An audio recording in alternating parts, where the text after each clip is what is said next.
السلام علیکم پیارے دوستو، خوش آمدید ہے آپ سب کو ہمارے اسی نئی ویڈیو میں۔ صرف ایک انسان جس نے پوری تاریخ کو بدل ڈالا، جس نے دنیا کی تاریخ کو چینج کیا، جس نے ایک پوری قوم بدل کی، ایک ایمپائر رائز کر گیا۔ عرب جو کبھی قبائلوں میں بٹا ہوا تھا، اب ایک اللہ کے نام پر یونائٹ ہو چکا تھا، اور یہ سب ممکن ہوا ایک نبی کے ذریعے، محمد صلی اللہ علیہ وسلم۔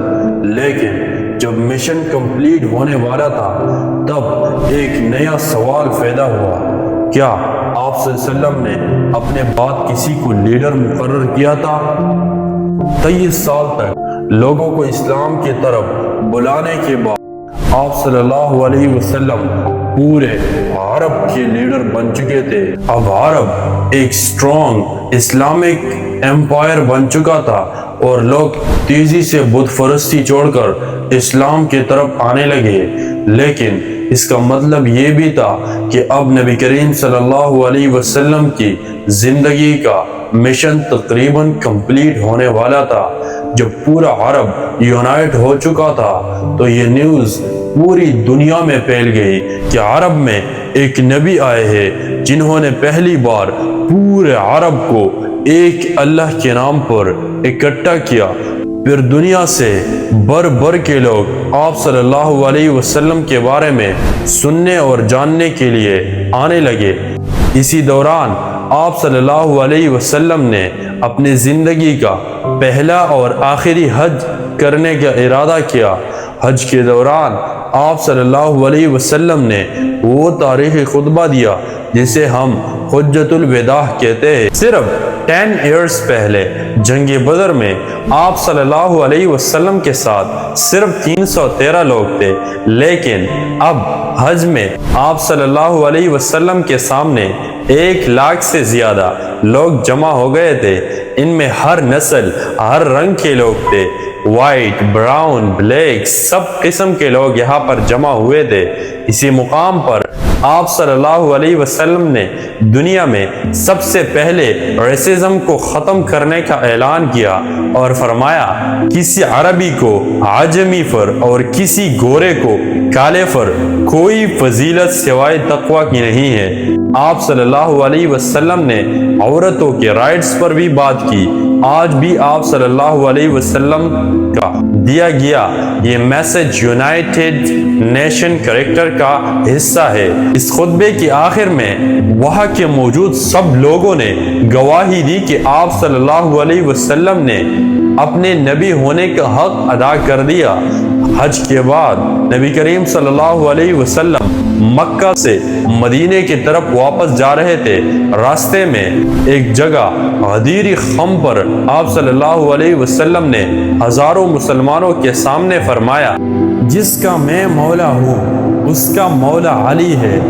اس سے پہلے غزوہ تبوک کے موقع پر آپ صلی اللہ علیہ وسلم نے حضرت علی کو مدینے میں اپنا رہنما بنا کر چھوڑا تھا، اور فرمایا علی کو میرے ساتھ وہی نسبت ہے جو ہارون کو موسیٰ علیہ السلام کے ساتھ تھی، بس میرے بعد کوئی نبی نہیں آئے گا۔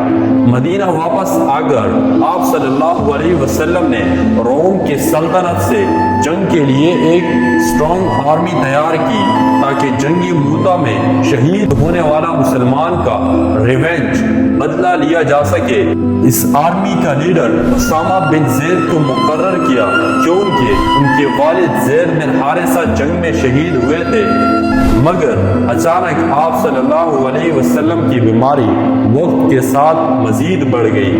بیماری کے باوجود آپ صلی اللہ علیہ وسلم مسجد نبوی میں نماز پڑھاتے رہے، لیکن جب کمزوری بڑھ گئی تو آپ صلی اللہ علیہ وسلم نے حضرت ابوبکر کو کہا کہ لوگوں کو نماز پڑھائے۔ اپنے آخری دن آپ صلی اللہ علیہ وسلم نے حضرت عائشہ کے حجرے میں گزارے، جو مسجد نبوی سے بالکل لگا ہوا تھا۔ پھر ایک دن اچانک آپ صلی اللہ علیہ وسلم اس فانی دنیا سے رخصت ہو گئے۔ جب یہ خبر مدینے میں پھیلی تو لوگ حیران ہو ہو گئے۔ حضرت عمر رضی اللہ تعالی عنہ کو شدید غصہ آیا اور کہنے لگا جو کہے گا کہ رسول اللہ صلی اللہ علیہ وسلم وفات پا چکے ہیں میں اس کا سر قلم کر دوں گا۔ انہوں نے کہا جیسا موسیٰ علیہ السلام واپس آئے تھے ویسا ہی رسول اللہ صلی اللہ علیہ وسلم بھی واپس آئیں گے، لیکن حضرت ابوبکر رضی اللہ تعالی عنہ مسجد نبوی میں ایک پاورفل خطبہ دیا اور فرمایا جو محمد کی عبادت کرتا ہے وہ جان لے کہ محمد وفات پا چکے ہیں، اور جو اللہ کی عبادت کرتا ہے وہ جان لے کہ اللہ زندہ ہے اور کبھی نہیں مرے گا۔ پھر انہوں نے قرآن کی وہ آیت پڑھی جو جنگ احد کے بعد نازل ہوئی تھی، محمد صلی اللہ علیہ وسلم صرف ایک رسول ہے، ان سے پہلے بھی رسول آئے ہیں، اگر وہ وفات پا جائے یا شہید ہو جائے تو کیا تم پیچھے ہٹ جاؤ گے؟ یہ سن کر حضرت عمر رضی اللہ تعالیٰ عنہ زمین پر گر پڑے اور سب کو یقین ہو گیا کہ رسول اللہ صلی اللہ علیہ وسلم کا وصال ہو چکا ہے۔ لیکن اب ایک چیلنج سامنے آ گیا، اب نبی کریم صلی اللہ علیہ وسلم کے بعد مسلمانوں کا لیڈر کون ہوگا؟ مدینے کے انصار حضرت سعد بن عبادہ کو خلیفہ بنانا چاہتے تھے، لیکن حضرت ابوبکر رضی اللہ تعالیٰ عنہ اور عمر رضی اللہ تعالیٰ عنہ نے کہا عرب قریش کے علاوہ کسی کو اپنا لیڈر ایکسپٹ نہیں کرے گا۔ آخر کار حضرت عمر رضی اللہ تعالیٰ عنہ حضرت ابوبکر رضی اللہ تعالیٰ عنہ کے ہاتھ پر بیعت کر لی اور وہ پہلے خلیفہ بن گئے، مگر حضرت علی رضی اللہ تعالیٰ عنہ اس میٹنگ میں موجود نہیں تھے کیونکہ وہ نبی کریم صلی اللہ علیہ وسلم کی تجہیز و تکفین میں بزی تھے۔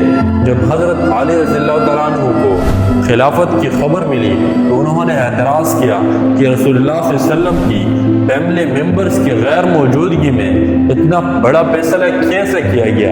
کچھ وقت بعد حضرت علی رضی اللہ تعالیٰ عنہ نے بھی حضرت ابوبکر رضی اللہ تعالیٰ عنہ کو تسلیم کر دیا۔ یہ معاملہ آج بھی اختلاف کا سبب بن گیا ہے۔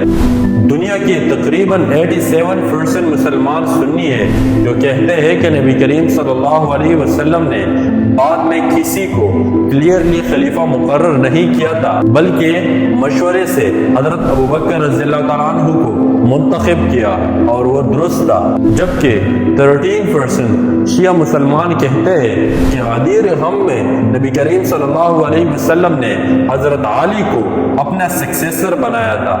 حضرت ابوبکر رضی اللہ تعالیٰ عنہ جب خلیفہ بنے تو بزنس کے لیے بازار چلے گئے تو صحابہ نے پوچھا اب یہاں کیوں آئے ہو؟